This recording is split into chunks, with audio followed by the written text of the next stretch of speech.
जय एस्ट्रो पाठशाला में आपका स्वागत है। आज हम बात करेंगे नक्षत्र के बारे में। नक्षत्र क्या होता है इसको समझेंगे। हमारे वैदिक ज्योतिष के अंदर जातक का सारा जीवन नक्षत्र के चक्र में पूरा होता है। जब जातक पैदा होता है तब उसका नक्षत्र पूछा जाता है और उससे उसका विवरण शुरू हो जाता है। पूरा जीवन नक्षत्र के इर्द गिर्द चक्कर काटता है। जैसे नक्षत्र को पहले हम समझे, नक्षत्र होता क्या है। इसका शाब्दिक अर्थ है स्थिर, रुका हुआ। नक्षत्र चलता नहीं है, अंतरिक्ष में इसकी जगह फिक्स है। अंतरिक्ष में इसकी जगह सब नक्षत्रों की फिक्स है, 27 नक्षत्रों की, और सबको अपना अपना क्षेत्र दिया गया है। ग्रह वहां पर आता है घूमकर गोचर करते हुए, राशि आती है, लेकिन नक्षत्र वहीं रहता है। नक्षत्र अपना फिक्स रहता है। जैसे किसी जातक का जन्म हुआ तो सबसे पहले हमारी इच्छा होती है, हम पूछते हैं कि कौन से पाए में हुआ। जातक का जन्म कौन नक्षत्र के कौन से पाए में हुआ। 4 पाए होते हैं, आप जानते हैं। सोने का पाया, चांदी का पाया, तांबे का पाया, लोहे का पाया। चांदी के पाए को शुभ माना जाता है सबसे, फिर उसके बाद सोने के पाए को माना जाता है, उसके बाद तांबे के और लास्ट में लोहे के। तो यहाँ से हमारी जीवन प्रक्रिया शुरू होती है। जैसे ही जातक का जन्म होता है तो मेरा यहाँ कहने का मतलब अभी चंद्र के नक्षत्र से है। सब ग्रह किसी ना किसी नक्षत्र में होते हैं, लग्न किसी ना किसी नक्षत्र में होता है। अभी हम जो नक्षत्र की बात कर रहे हैं, चंद्र के नक्षत्र की बात कर रहे हैं। जहां से हमने ये श्रृंखला शुरू की है, इसको हम चंद्र के नक्षत्र से लेंगे और धीरे धीरे आगे चलेंगे। सब नक्षत्रों को लेंगे एक एक कर 27 नक्षत्रों को सबको लेंगे एक एक कर। और इसके बाद यदि चंद्र के नक्षत्र के बाद आप चाहेंगे तो आपको मैं बाकी नक्षत्रों की डिटेल भी दे सकता हूं कि कौन बाकी ग्रह की डिटेल भी दे सकता हूं कि कौन सा ग्रह किस नक्षत्र में बैठा है, उसका हमारे जीवन पर क्या प्रभाव होगा। ये सब हम बात करेंगे। सबसे पहले हमने चंद्र का पाया देखा, पाया कौन सा है। फिर उसके बाद दूसरा प्रश्न आता है कि जातक गंडमूल में तो पैदा नहीं हुआ। गंडमूल आप अच्छे से समझते हैं। बुध या केतु के नक्षत्र में यदि जातक पैदा होगा, बुध के आखिरी नक्षत्र में और केतु के पहले चरण में, बुध के आखिरी चरण में जो नक्षत्र होगा, जैसे रेवती है उसका आखिरी चरण और अश्विन का पहला चरण, इसको हम बोलेंगे गंडमूल। ऐसे ही ज्येष्ठ अश्लेषा का आखिरी चरण और मघा का पहला चरण, इसको बोलेंगे हम गंडमूल में। और इसी प्रकार मूल का आखिरी चरण और ज्येष्ठा का आखिरी चरण और मूल का पहला चरण गंडमूल के अंदर आता है। ये भी हम देखते हैं कि जातक के परिवार में किसके ऊपर जातक भारी है, इस तरह की चीजें भी हम देखते हैं। फिर अगला प्रश्न आता है, क्या जातक पंचक में पैदा तो नहीं हुआ। पंचक क्या है? पंचक कुंभ और मीन राशि में अगर कोई जातक पैदा होता है तो वो पंचक के अंदर उसका जन्म कहलाता है। ये हमें देखना है शुरू में। उसके बाद फिर हम पंचक के बाद तारा भी देखते हैं कि तारा कहाँ से देखते हैं। जन्म नक्षत्र से लेके अगले कितने नक्षत्र तक हम आगे गए, उसमें हम तारा देखते हैं। तीसरा, 5वां, 7वां नक्षत्र हम अच्छा नहीं मानते। और पंचक के अंदर 4.5 नक्षत्र हैं। आधा नक्षत्र धनिष्ठा का है, तीसरा और चौथा चरण। फिर उसके बाद शतभिषा का है, राहु का। शतभिषा के बाद बृहस्पति का है, पूर्वा भाद्रपद के बाद शनि का है, उत्तर भाद्रपद, और रेवती बुध का है। ये 4.5 नक्षत्र हम पंचक में मानते हैं। नक्षत्रों को हम गुणों के आधार पर भी देखते हैं। सतोगुणी है जातक, तमोगुणी है, रजोगुणी है। ये हम कैसे देखेंगे? यदि जातक का जन्म सूर्य के नक्षत्र में, चंद्र के नक्षत्र में या गुरु के नक्षत्र में हुआ तो जातक का स्वभाव सतोगुणी होगा। सतोगुणी का मतलब जातक दयावान होगा, दयालु होगा। इसके 9 नक्षत्र हुए, 3 नक्षत्र सूर्य के, 3 नक्षत्र चंद्र के और 3 नक्षत्र बृहस्पति के, गुरु के, जो हम आगे बात करेंगे। यदि जातक रजोगुणी में पैदा हुआ, जातक यदि रजोगुणी नक्षत्र में पैदा हुआ, रजोगुणी नक्षत्र कौन कौन से ग्रह के होंगे? बुध ग्रह का या शुक्र ग्रह का। तो जातक दिखावा ज्यादा करेगा, भौतिकवाद की तरफ ज्यादा उसका इंटरेस्ट रहेगा। इस प्रकार का जातक हो सकता है। बाकी प्रभाव भी देखे जाएंगे, चंद्र का प्रभाव देखना भी जरूरी है। यदि जातक तमोगुणी नक्षत्र में पैदा हुआ, तमोगुणी नक्षत्र जैसा कि मैंने आपको बताया, मंगल का, शनि का, राहु या केतु, के नक्षत्र में जातक पैदा हुआ, चंद्र नक्षत्र उसका इनमें से कोई है, तो जातक तमोगुनी होगा। तमोगुनी का मतलब जातक छली होगा, क्रोधी होगा, कपटी होगा, उसको दूसरों के धन संपत्ति पर नजर रखनी होगी और दूसरों का धन उसको कैसे छल कपट से लेना है, यह उसकी प्रवृत्ति हो सकती है। यदि बाकी प्रभाव भी पीड़ित कर रहे हैं उस ग्रह को, उस नक्षत्र को, तो ऐसी प्रवृत्ति हो सकती है। ये हमने देखा गुणों के आधार पर, सतोगुनी, रजोगुनी, तमोगुनी। अब हम देखते हैं संज्ञा के आधार पर।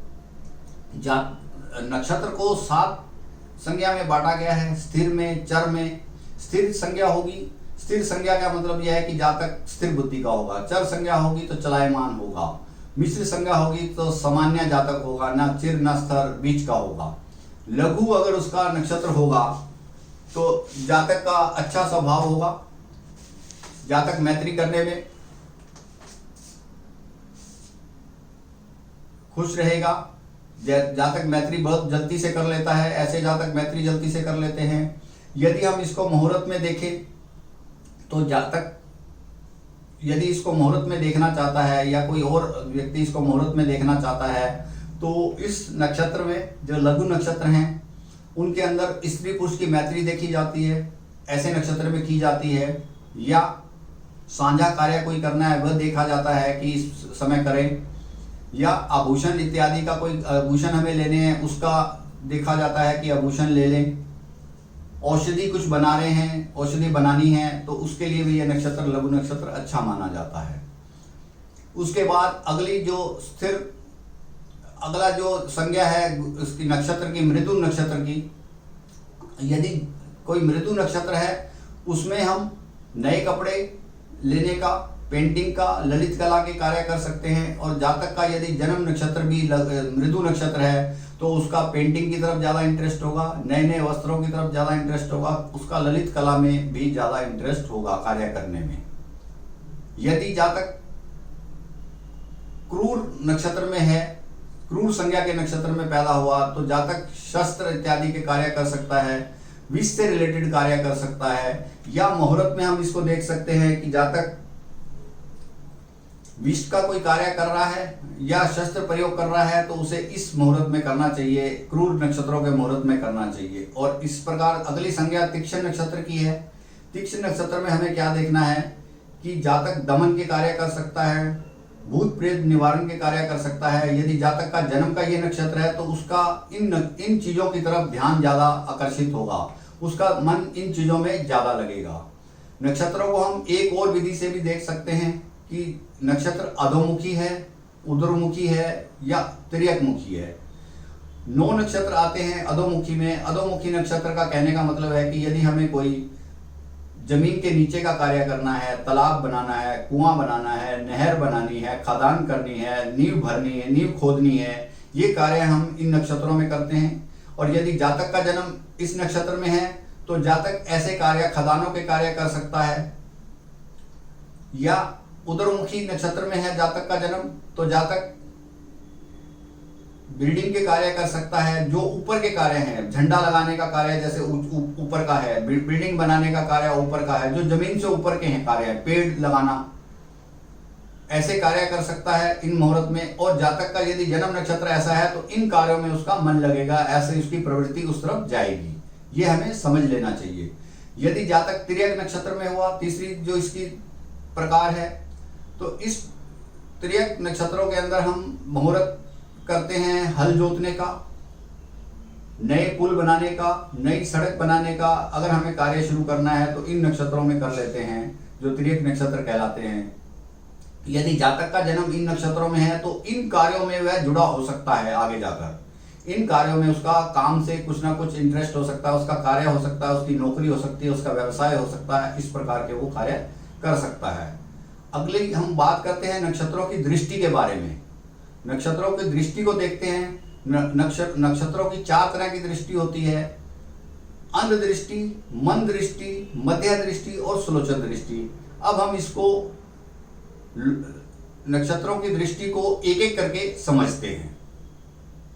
जैसे अंध दृष्टि है, अंध दृष्टि का हम प्रयोग कहाँ करेंगे? प्रश्न में करेंगे।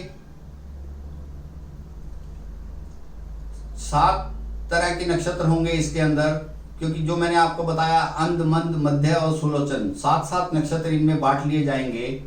और वो नक्षत्र कौन कौन से होंगे वो जब हम बात करेंगे नक्षत्र की डिटेल की तब मैं आपको आगे बताऊंगा। अंध दृष्टि का मतलब यहाँ पर प्रश्न के अंदर है कि अगर कोई चीज हमारी खो जाती है, अंध दृष्टि अंध नक्षत्र में खोई है, तो उसका मिलने का समय जल्दी होता है, शीघ्र मिल जाती है। जो चीज खोई है हमारी वो शीघ्र मिल जाती है। अंध दृष्टि के अंदर जो चीज हमारी खोई है वह शीघ्र मिल जाती है। और मंद दृष्टि में कोई चीज अगर हमारी खोई है, थोड़ा उसमें समय लगता है, वो उत्तर या दक्षिण दिशा में मिल जाती है।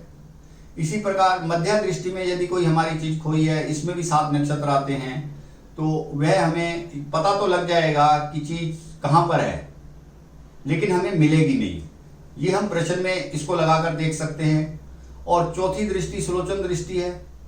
इसके अंदर जो 7 नक्षत्र आते हैं उसमें पता भी नहीं लगेगा और सामान मिलेगा भी नहीं। तो मैंने यहाँ आपको 28 नक्षत्र बताए और थोड़ी देर पहले मैंने बात की थी 27 नक्षत्रों की।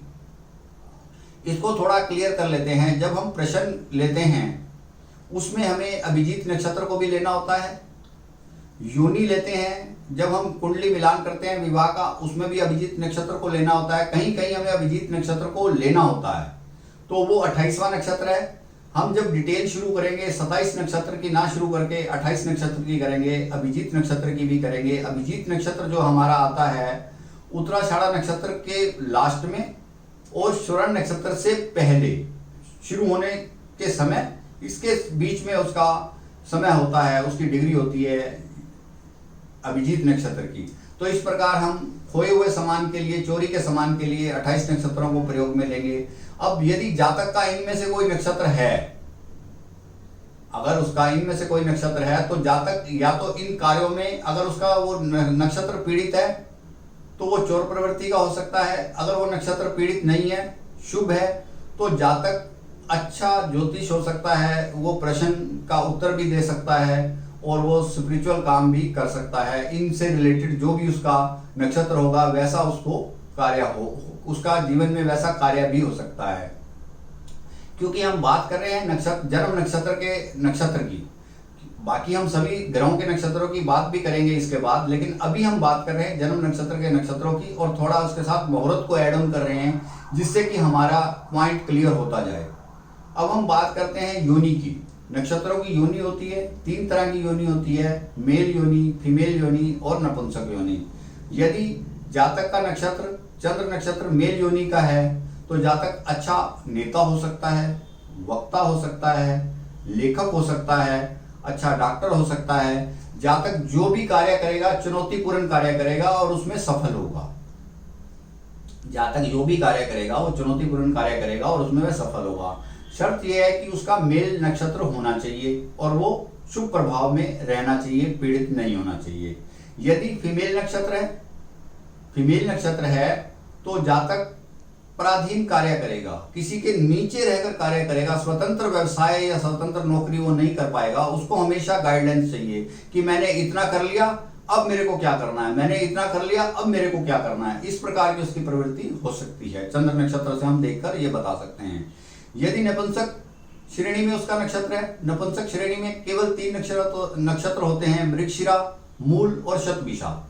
यदि इस श्रेणी में नक्षत्र है नपुंसक, तो जातक सैनिक हो सकता है, अच्छा सर्जन हो सकता है, इस प्रकार के कार्य कर सकता है, या निम्न सेवा में भी वो कार्य कर सकता है। जो निम्न सेवा होते हैं, निम्न सेवा के कार्य हैं, 4th क्लास के कार्य हैं, उसमें भी वह कार्य कर सकता है, लेकिन वो अपने कार्य करने में निपुण होगा।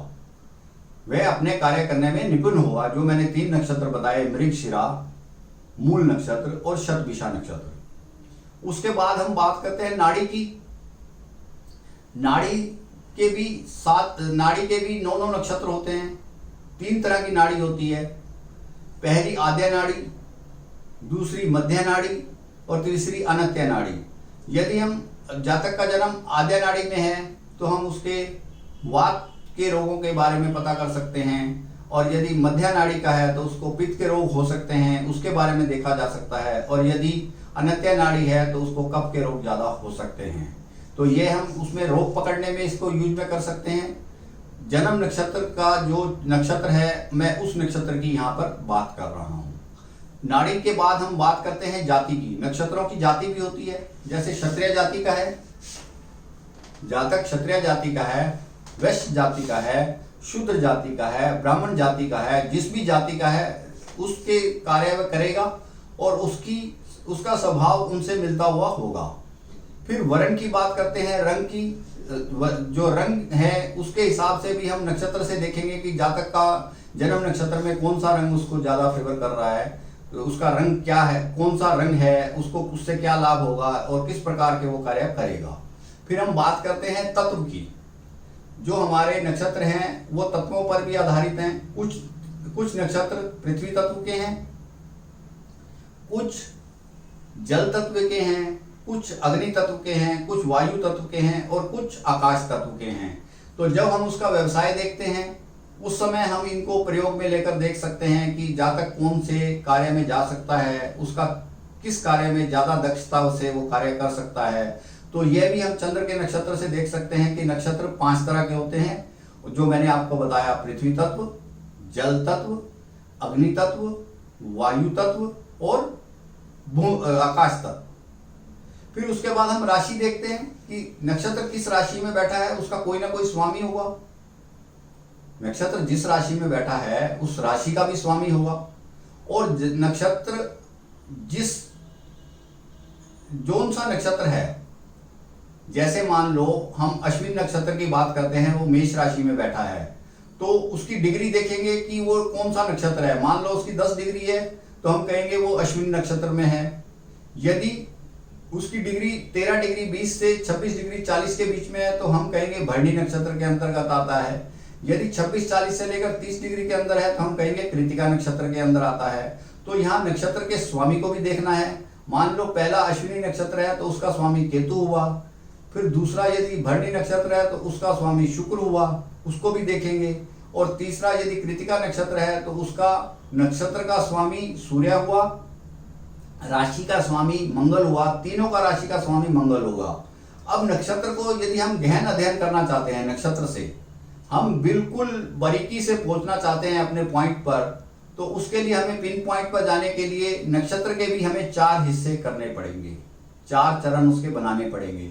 जैसे आप ये जान गए हैं कि हर नक्षत्र 13 डिग्री 20 मिनट का होता है, तो एक नक्षत्र 3 डिग्री 20 मिनट का होता है, उसको पहला चरण बोलेंगे। जैसे पहला चरण खत्म होगा दूसरा चरण 3 डिग्री 20 मिनट का होगा, फिर तीसरा चरण होगा, फिर चौथा होगा। हर नक्षत्र के 4 चरण होंगे। टोटल कितने नक्षत्र हैं? 27। और चरण कितने हुए? 27 को यदि हम 4 से गुना करते हैं तो 108। जैसा कि आप पूजा की माला को देखते हैं उसमें भी 108 मन के होते हैं। वे भी इसी बेस पर लिए गए हैं कि जब हम पूजा कर रहे हैं तो हमने सभी नक्षत्रों का थोड़ी देर के लिए ध्यान कर लिया, एक एक मन का सब नक्षत्रों को, नवांशों को, नक्षत्र के एक एक चरण को दे दिया। तो इस प्रकार हमने नक्षत्र के बारे में समझा कि नक्षत्र का हमारे जीवन में क्या प्रयोग होता है, और इसको अगर यदि हमें सूक्ष्मता से इसका रिजल्ट निकालना है तो हमें रिजल्ट निकालने के लिए नक्षत्र तक जाना पड़ेगा, नक्षत्र के बाद नवांश तक जाना पड़ेगा, उसकी गहन अध्ययन करना पड़ेगा, तभी हम किसी प्रॉपर नतीजे पर पहुंचेंगे और वो नतीजा हमारा ऑलमोस्ट ठीक होगा, एक सही हम रिजल्ट पर हम पहुंच जाएंगे। तो आज हमने बात की नक्षत्र के बारे में कि जन्म के नक्षत्र को हम कैसे देखेंगे, और थोड़ा मुहूर्त का भी उसमें मिक्स किया कि मुहूर्त में उसका क्या प्रयोग है, महत्व क्या है, उसकी स्थिर उसके नक्षत्र की संज्ञा क्या है, नक्षत्र के गुण क्या हैं, नक्षत्र की दृष्टि क्या है, नक्षत्र की योनि क्या है, ये सब बातें की। नक्षत्र की जाति क्या है, नक्षत्र का तत्व क्या है, नक्षत्र का वर्ण क्या है, नक्षत्र का स्वामी कौन है, इन सब चीजों को हमने डिस्कस किया। और अगले वीडियो में हम शुरू करेंगे अश्विनी नक्षत्र से, उसके बारे में इन सब पॉइंटों को लेकर चर्चा करेंगे कि यदि किसी जातक का अश्विनी नक्षत्र है चंद्र राशि में तो उसका उसके जीवन पर क्या प्रभाव पड़ सकता है। यह वीडियो यदि आपको अच्छा लगा हो तो इसे आप लाइक कीजिए, शेयर कीजिए और मेरे चैनल को भी सब्सक्राइब कीजिए, जिससे कि मेरा आने वाला वीडियो सीधा आपको मिलता रहे।